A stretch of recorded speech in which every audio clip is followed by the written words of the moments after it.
Students question number 6 है तो फैल buy some items from store a special discount of 15% is offered on food items and 20% offered on other items if purchased food is rupees 1250 and other items worth rupees 750.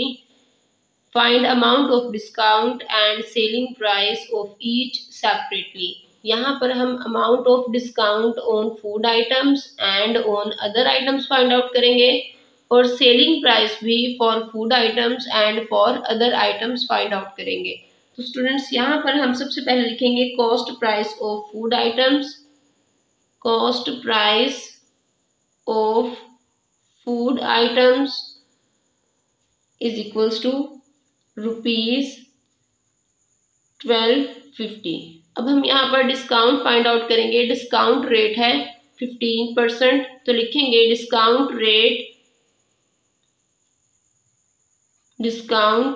Rate is equals to 15%।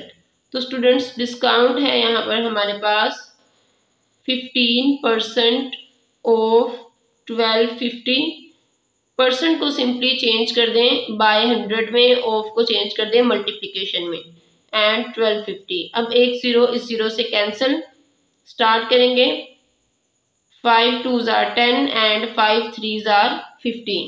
Students यहाँ पर हम 125 को multiply करेंगे 3 से, तो ये हमारे पास होगा 125 multiply by 3, 3 5s are 15, 1 carry, 3 2s are 6 and 1 7, 3 1s are 3। अब हम 375 को 2 से डिवाइड करेंगे, तो स्टूडेंट्स यहाँ पर हम डिवाइड करेंगे 375 divided by 2, 2 1s are 2, 2 8s are 16 और ये हमारे पास है 15, 2 7s are 14, 1 रह गया। उसके बाद यहाँ पर हम डेसिमल पॉइंट लेंगे और उसकी वजह से 0, 2 5s are 10, तो स्टूडेंट्स हमारे पास रिमाइंडर है 0। यहाँ पर हम लिखेंगे 187.5 which is the discount on food items. Students अब हम यहाँ पर फाइंड आउट करेंगे sale price of food items. Sale price of food items is equals to cost price minus discount. तो स्टूडेंट्स हमारे पास कॉस्ट प्राइस है 1250 माइनस डिस्काउंट है 187.5।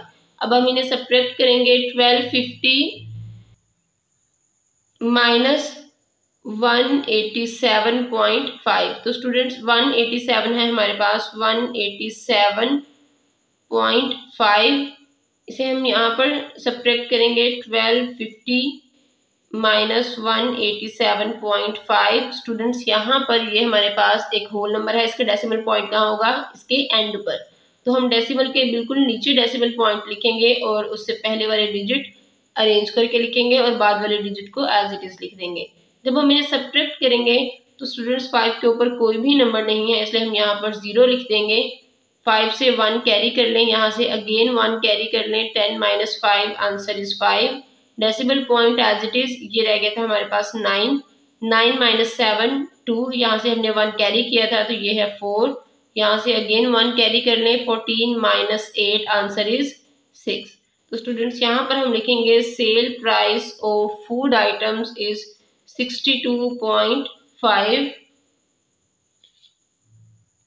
स्टूडेंट्स यहाँ पर हमारे पास है 1 में से 1 माइनस कर दें तो ये हमारे पास होगा 0 and this 1 as it is. तो ये है हमारे पास 1062.5 which is the sale price of food items. अब हम यहाँ पर फाइंड आउट करेंगे cost price of other items. तो स्टूडेंट्स हमारे पास cost price of other items is equals to rupees 750।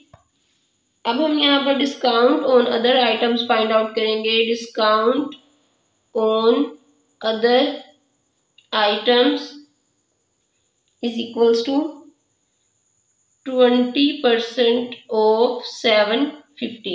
Students यहाँ पर हमारे पास डिस्काउंट रेट कितना है, discount rate is equals to 20%। तो डिस्काउंट ऑन अदर आइटम्स है 20% ऑफ 750, परसेंट को चेंज कर दे 100 में, ऑफ को मल्टीप्लीकेशन में, एंड 750 एज इट इज। एक जीरो इस जीरो से कैंसिल, दूसरा जीरो इससे कैंसिल।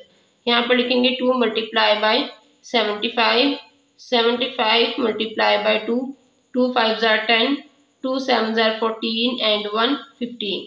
तो students discount on other item है 150। अब हम यहाँ पर फाइंड आउट करेंगे sale price of other item. तो लिखेंगे sale price of other item is equals to cost price minus discount.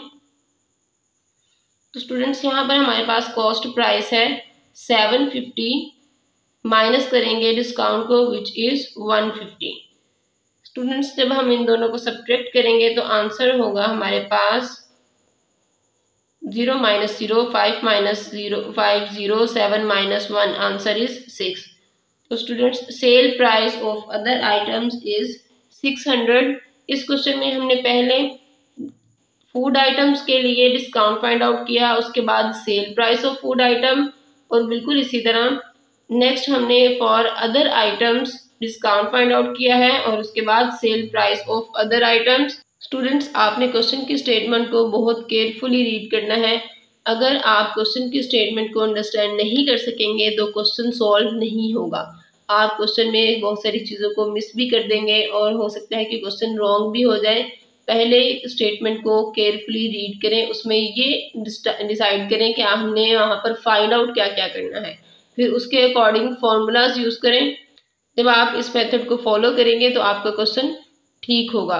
पहले स्टेटमेंट को रीड करना है, उसके बाद उसमें से जो गिवन डाटा है वो कलेक्ट करना है। नेक्स्ट हमने वहाँ पर जो चीज़ें फाइंड आउट करनी है या रिक्वायर्ड थिंग्स हैं हमने वो फाइंड आउट करनी है कि इसमें हमने क्या क्या चीज़ें फाइंड करनी है, उसके अकॉर्डिंग फॉर्मूला यूज़ करना है और उसे सॉल्व करना है। क्वेश्चन नंबर 7 है, a wholesaler sets his sale price by adding 15% to his cost price. The retailer adds 25% to the price he pays to the wholesaler to fix his selling price.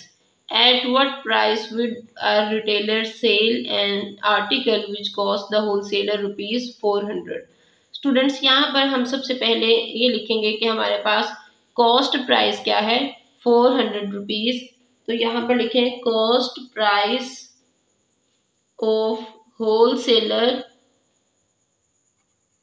Is equals to rupees 400। तो students हमारे पास cost price of wholesaler है 400 rupees. Question की first line में check करें, wholesaler sets his sale price by adding 15% to his cost price. तो students sale price हमारे पास क्या होगी, sale price of wholesaler, sale price of wholesaler is equals to adding 15% to his cost price. It means cost price में हम 15% add करेंगे of cost price which is 400। तो students यहाँ पर 400 as it is plus 15 by 100%, को change कर दें bye 100 में, ऑफ को मल्टीप्लीकेशन में, एंड 400 एज इट इज। अब इन 2 जीरोस को इन जीरोस से कैंसिल कर दें, 400 एज इट इज। अब 15 को मल्टीप्लाई करें 4 से, 4 5 are 20, 0 2 कैरी, 4 1 are 4 प्लस 2 6। तो स्टूडेंट्स ये है हमारे पास 60 and the answer is 460। Cell price of wholesaler is 460। Students wholesaler के बाद यहाँ पर एक कस्टमर है जिसे हम यहाँ पर कहेंगे इट इज रिटेलर। रिटेलर अब क्या करता है, वो इसी होलसेल पर नेक्स्ट ऐड करता है 25%। 25% कौन ऐड करेगा, retailer adds 25% to this price. तो अब हम यहाँ पर लिखेंगे sale price of retailer, sale price of retailer is equals to 460 plus 25% of 460। तो स्टूडेंट्स यहाँ पर हम 460 का भी 25% फाइंड आउट करेंगे। तो simply 460 plus 25/100 multiply by 460। Students यहाँ पर 1 0 इस 0 से कैंसिल हो जाएगा। 5 2 ज़ार 10, 5 5 ज़ार 25। अगेन 2 1 ज़ार 2, 2 2 ज़ार 4, 2 3 ज़ार 6। 460 प्लस 5 को 23 से मल्टीप्लाई कर दें। 23 मल्टीप्लाई बाय 5, 3 5 ज़ार 15, 5 2 ज़ार 10 एंड 1 11। तो स्टूडेंट्स ये है हमारे पास 115। 460 में ऐड कर दें 115 को। 0 प्लस 5 5, 6 प्लस 1 7, 4 प्लस 1 5। तो स्टूडेंट्स आंसर है हमारे पास 575 विच is the sale price of retailer. Students आपने क्वेश्चन के स्टेटमेंट को बहुत केयरफुली रीड करना है। जब तक आप स्टेटमेंट को अंडरस्टैंड नहीं कर सकेंगे तो आप क्वेश्चन सॉल्व नहीं कर सकेंगे। पहले स्टेटमेंट को 2 to 3 टाइम्स रीड करें। जब आपको उसकी समझ आ जाए उसके बाद क्वेश्चन को सॉल्व करना स्टार्ट करें। स्टूडेंट्स जब आप क्वेश्चन की स्टेटमेंट को रीड करते हैं तो उसमें सबसे पहले ये चेक किया करें कि हमारे पास गिवन डाटा क्या है और हमने कौन सी चीज़ें फाइंड आउट करनी है। फिर उसी के अकॉर्डिंग फॉर्मूला यूज़ किया करें। इस तरह से आपका क्वेश्चन रॉन्ग नहीं होगा, क्वेश्चन करेक्ट होगा और आपके लिए सॉल्व करना भी इजी होगा। फ्रेंड्स अगर आपको क्वेश्चन में कोई भी कन्फ्यूजन है, कोई भी एम्बिग्विटी है, कहीं पर कोई डिस्टर्बेंस है तो आप मुझसे ज़रूर कमेंट बॉक्स में पूछ सकते हैं। आपको मेरा मेथड कैसा लगा कमेंट बॉक्स में कमेंट करके बताइए। और अगर कोई भी प्रॉब्लम है आपको मैथ्स में तो आप मुझसे डिस्कस कर सकते हैं।